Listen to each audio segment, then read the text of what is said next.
Sa tulong po ng amin pong Special Task Force ay amin pong binalikan ang mga pangyayari na yan naman po ay lumabas na tinatawag namin sa media na mga open source intel namin.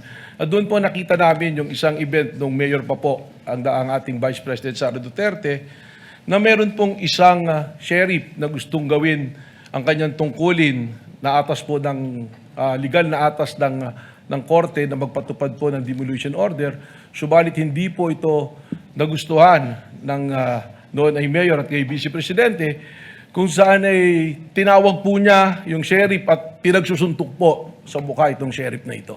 Isa sa mga tinitignan ng National Bureau of Investigation o NBI sa investigasyon sa umano'y mga banta ni Vice President Sara Duterte ay ang tinawag nitong pattern of violence. Ayon kay NBI Director Melvin Matibag, sinuri nila ang mga impormasyong mula sa mga open source intelligence bilang bahagi ng patuloy na investigasyon.